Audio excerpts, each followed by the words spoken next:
Hi, I'm Rob Stewart. We have quite a variety for you on America's Heartland this time, making the most of manure in Wisconsin, mixing art and agriculture in Nebraska, and taking a short vacation in California Gold Country.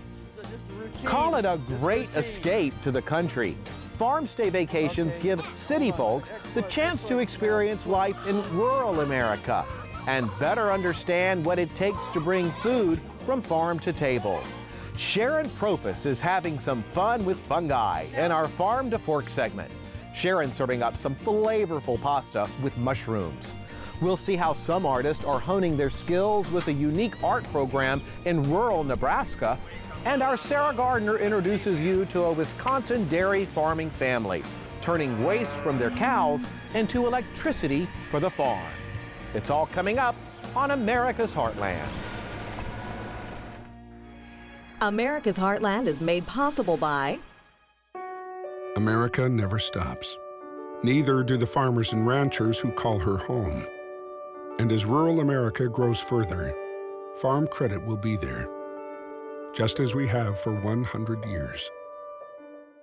Crop Life America, representing the companies whose modern farming innovations help America's farmers provide nutritious food for communities around the globe. The Fund for Agriculture Education, a fund created by KVIE to support America's Heartland programming. Contributors include the following.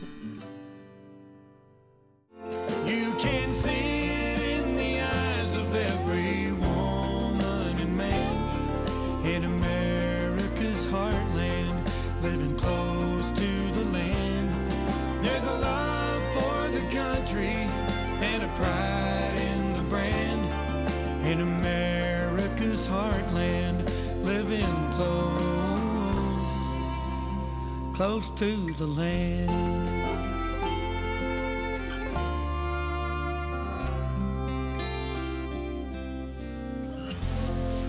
Thanks for joining us on America's Heartland. Spending some time in the country can have real benefits for both visitors and those who make their home in rural America. We'll mix a little art and agriculture later in the show. But let's start out with what some folks call hay-cations. It's estimated that 8 to 10% of American farms and ranches offer some kind of agritourism experience for visitors. The farmers and ranchers will tell you that it's not only a good way to bring in added income, it's also a way for city folks to learn a little more about agriculture. Vacations are a chance to do something different. And for some folks, that means time down on the farm. Travel down this rural road in California Gold Country and you'll find Willow Creek Ranch, 40 acres of farm staycation in Mountain Ranch, California. Willow Creek is a spot where visitors from around the globe have left urban life behind for some different experiences down on the farm. In this case, youngsters looking for a chance to milk a cow are glued to a hands-on lesson from Willow Creek owner John Orr. I get a blast out of teaching kids. I mean, I don't know if it's teaching or not, but Well, they're certainly learning. They've never seen anything like this before in their life. And to show them how it used to be done by hand, how hard that would have been years ago. Yeah, well, you know, that's our focus. Visitors to Willow Creek will come for a day, a week, or even longer. They're drawn to the colorful history of the area and drawn to a much more leisurely pace of life. Now I need to get over here because I have to be next to it. On this summer afternoon, farmer Kathy Orr is in the kitchen, turning fresh cow's milk into homemade yogurt. This is it's gonna cook for 8 hours. It's gonna cool for 8 hours, and then I'm gonna pour it up into this. I'm gonna pour it up into this right here, and I'm gonna put it in the refrigerator and strain it, and it'll look like this. Whoa. Then the best part, time to taste the farm fresh creation. Really? It was in the cow yesterday. That's delicious.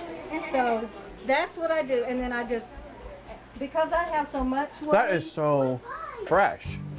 Yeah. But Kathy's pies are the star attraction today. The night before we arrived, Kathy canned 200 pounds of cherries. Today, Kathy's using the sweet fruit in her farm kitchen lessons, helping the youngsters put them on top of her just-made yogurt. This is what you call farm to fork. This is real-life farm to fork. Oh, real life. Farm to fork connections like these are happening with increasing frequency around the globe. There are a number of online sites connecting vacationers with farms and ranches offering long or short duration holidays.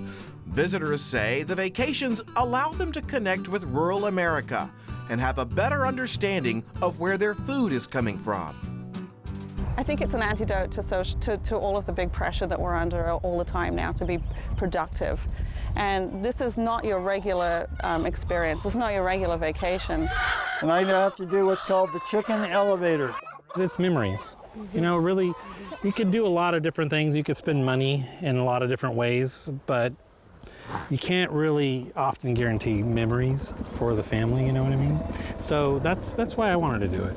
I think it was really fun, and I think it's important to learn about this stuff. And the visit here includes a bit of history as well, with a tour to a 19th century gold mine. This mine was dug, like I say, in about 1860. It's those life-changing experiences that draw many to vacations in the Heartland. Vacations that also give farm and ranch families a chance to share their lives with people from around the world.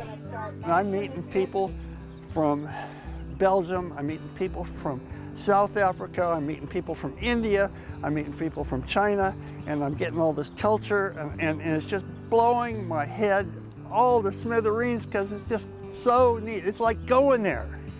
I love it. There are so many kids here today. These are experiences that they will not forget.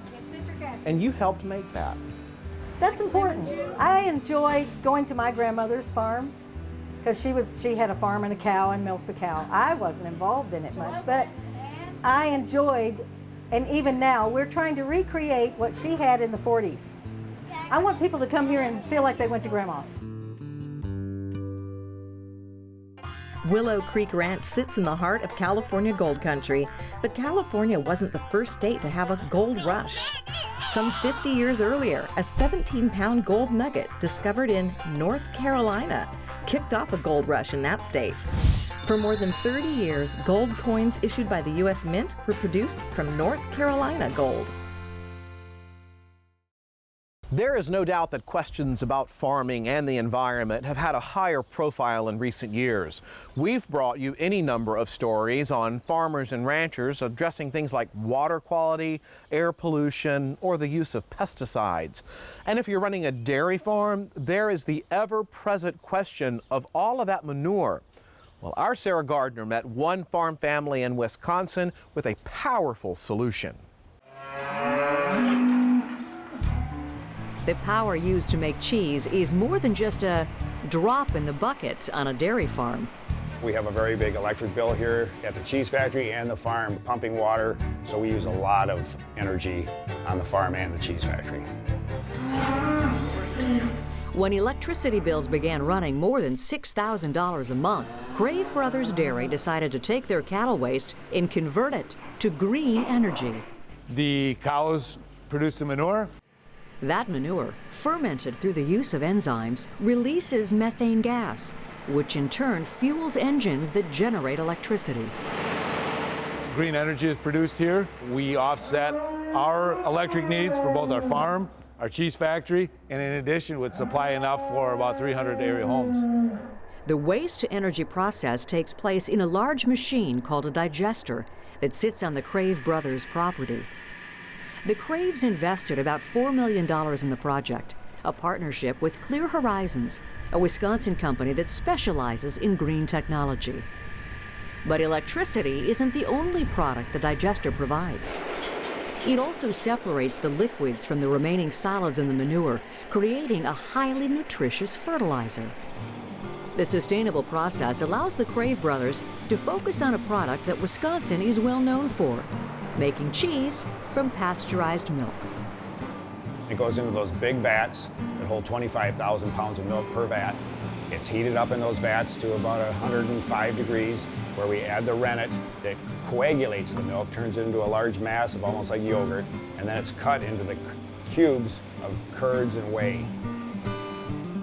Well, this is where the curds and whey come down out of the cheese vats, and they flow with the whey, which is about 90% of the product is the whey, 10% is just the curd, and then that comes down here, and we drain the whey off of the table here with a screen.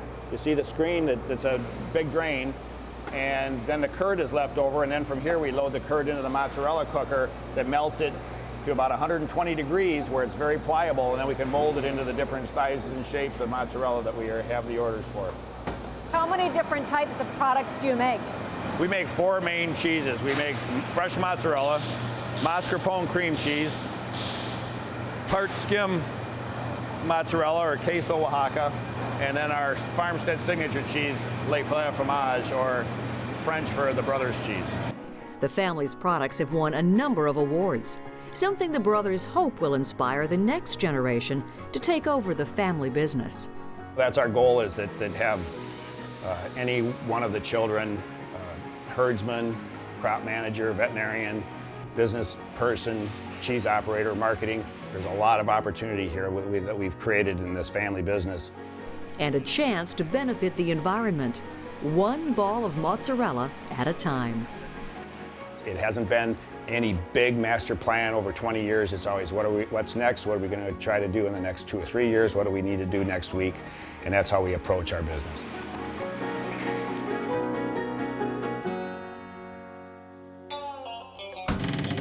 Cheese has been around for a long, long time. In fact, you'll find pictures of cheese making decorating the walls of early Egyptian architecture. Ever wonder about the most popular variety of cheese? Well, cheddar, named after a village in England, wears the crown. And depending on where you live, that cheddar may be white or yellow. Both are popular in the U.S. and Canada. Let's make a farm-to-table connection right now for you, your family, or friends. Lots of you who connect with us on Facebook or send along emails to our America's Heartland website tell us how much you enjoy the special recipes from Sharon Profis and our Farm to Fork segments. I think it reflects how much food and food issues have taken on a viral voice these days.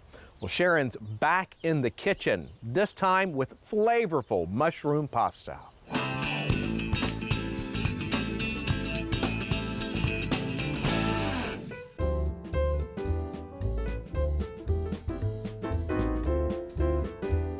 If you're looking to take a break from meat, mushrooms are the ideal substitute. They've got a meaty texture, they're savory, and they're willing to take on just about any flavor you throw at them.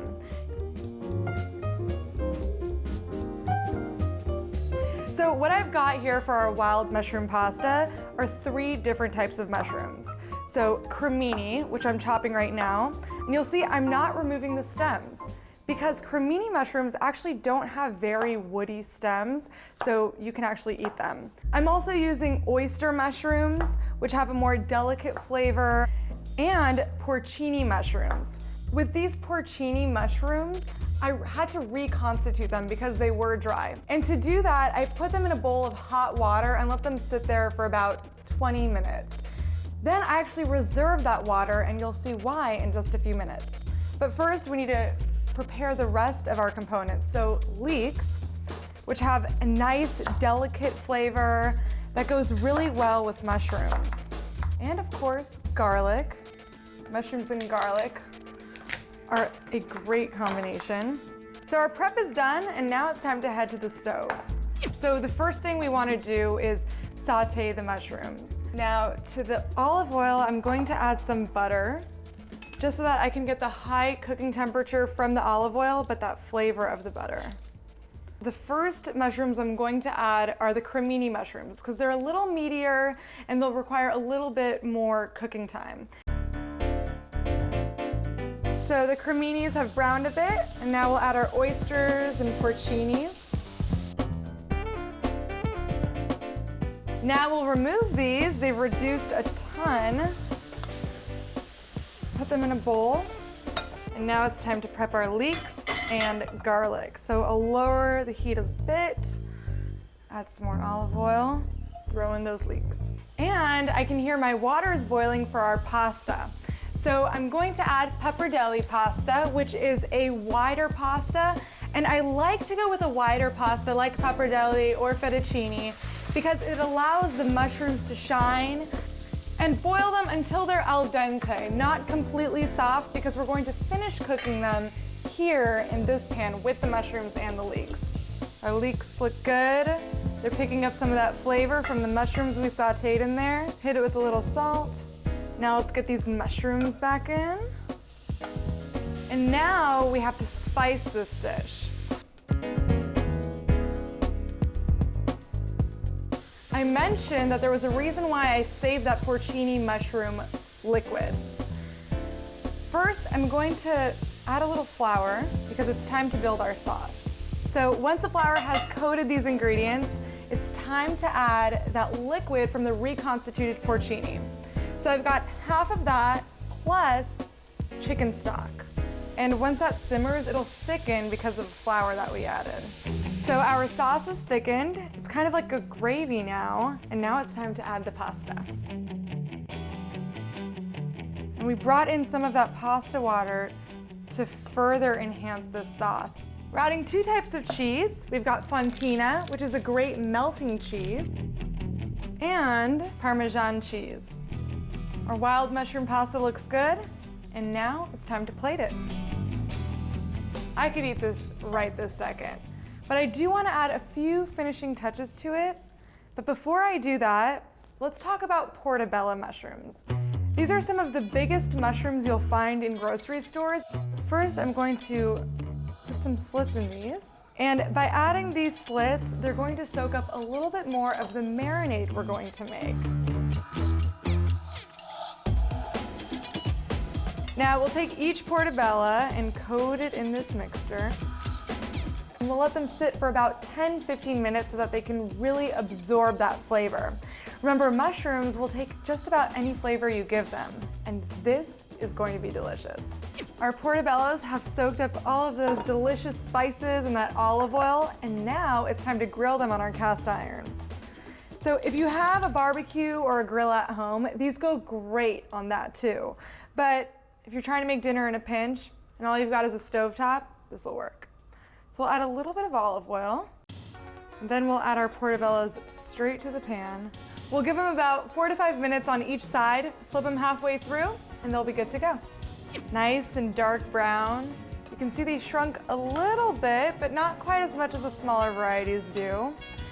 And now they're ready to be put in a burger. You can slice them up and put them in tacos, or you can eat them as is, as a side dish.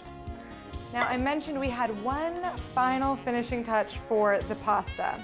So what I want to do there is add a little bit of fresh parsley. I'll also add more cheese.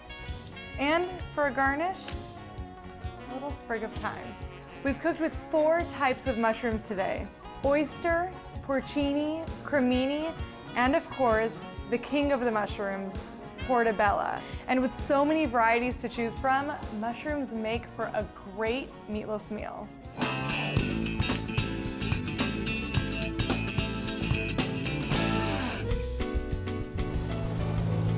Take your pick. There are several thousand varieties of mushrooms growing in the United States, but only a few hundred are thought to be safely edible. And a word about toadstools. The word was once used interchangeably by some cultures in identifying certain mushrooms. Today, the word toadstool is often used to describe examples of poisonous mushrooms. We started the show with a family getaway to the country. Let's meet some artists for whom time in the Heartland is having a real impact on their work. It's all part of a program that seeks to encourage and inspire young artists in a rural setting. Our Akiba Howard takes us to the Nebraska Art Farm.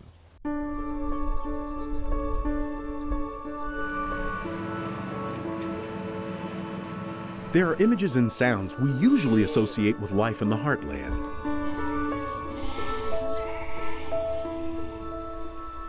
But there are also images and sounds that make some places unique. here's space, do what you want, and you don't have to worry about someone looking over your shoulder that you are doing this. You can experiment, and I encourage experimentation. Welcome to the Art Farm.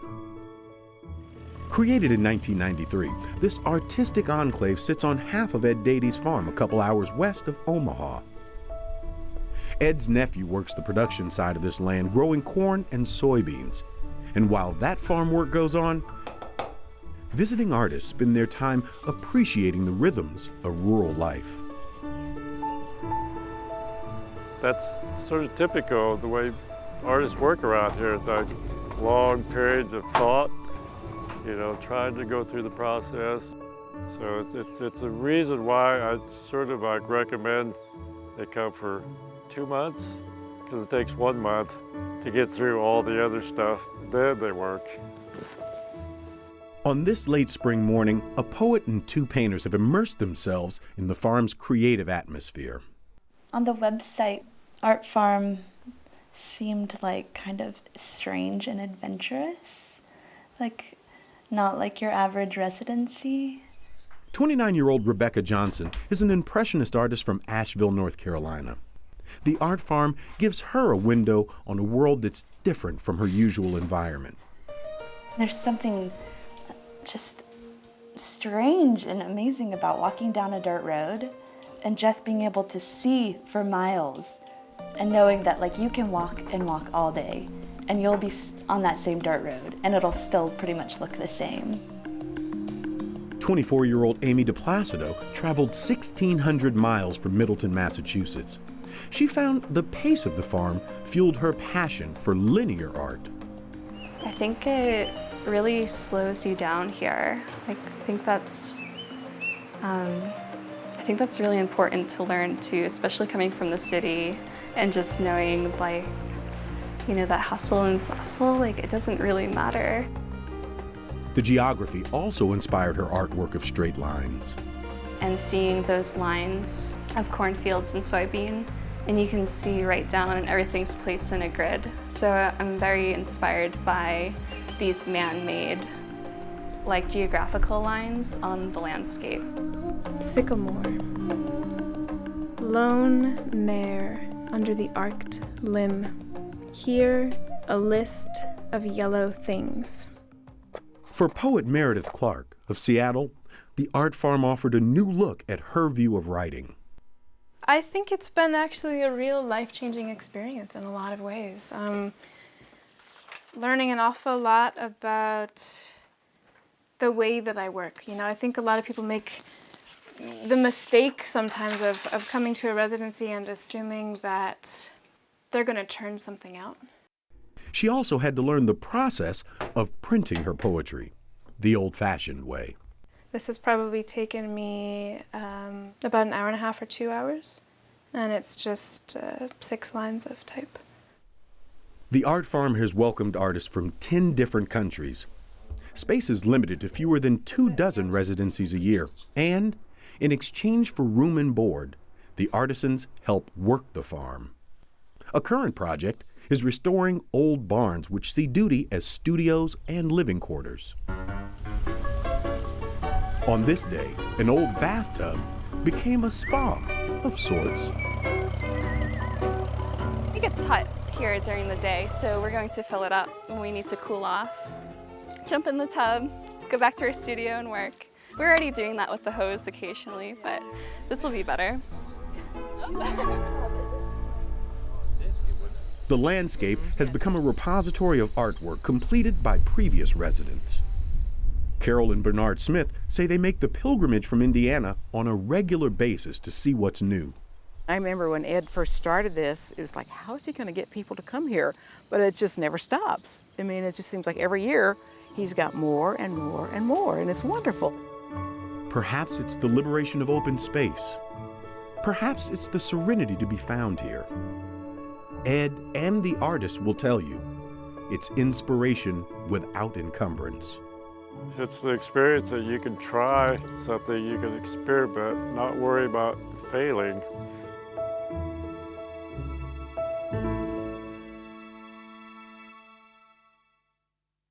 Hey, just a reminder that you can find out lots more about agriculture at our website. It's easy to find us online at americasheartland.org. And of course, we love to keep in touch with you at some of your other favorite sites. You can find us on Facebook and find lots of videos from our show at the America's Heartland channel on YouTube. That's going to do it for us this time. Thanks for traveling the country with us on America's Heartland. You can see it in the eyes of every woman and man in America's heartland, living close to the land. There's a love for the country and a pride in the brand in America's heartland, living close to the land. America's Heartland is made possible by America never stops. Neither do the farmers and ranchers who call her home. And as rural America grows further, farm credit will be there, just as we have for 100 years. Crop Life America, representing the companies whose modern farming innovations help America's farmers provide nutritious food for communities around the globe. The Fund for Agriculture Education, a fund created by KVIE to support America's Heartland programming. Contributors include the following: